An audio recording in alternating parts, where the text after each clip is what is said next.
Four सीझनच्या बैठकीनंतर तुमची जागा वाटपासंदर्भात महाविकास आघाडी सोबत काही चर्चा झाली का?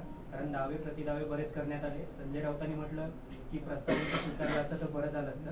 त्या सगळ्याचा अर्थ काय काढायचा? म्हणजे आता पण म्हणतायत की प्रकाश आंबेडकर जे आहेत ते कोडी टाकत असतात.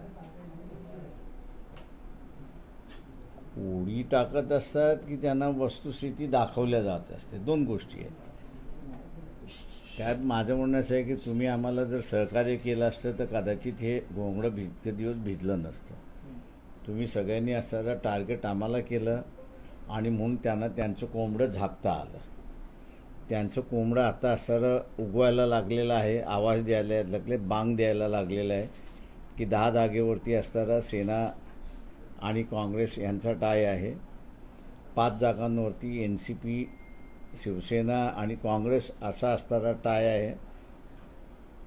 ही न्यूज माझ्या अंदाजानं एक 8-10 दिवस अगोदर आम्ही ज्यावेळेस मांडलं होतं तिला असणारं प्राधान्य मिळालं असतं तर कदाचित तो रिझॉल्व झाला असता.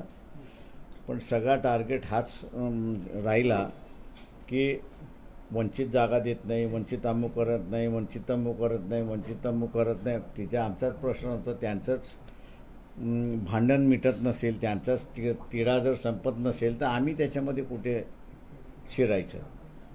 त्याच्यामुळे आजही त्यांचा तिढा संपला आहे असं आम्हाला काही कम्युनिकेट करण्यात आलेलं नाही.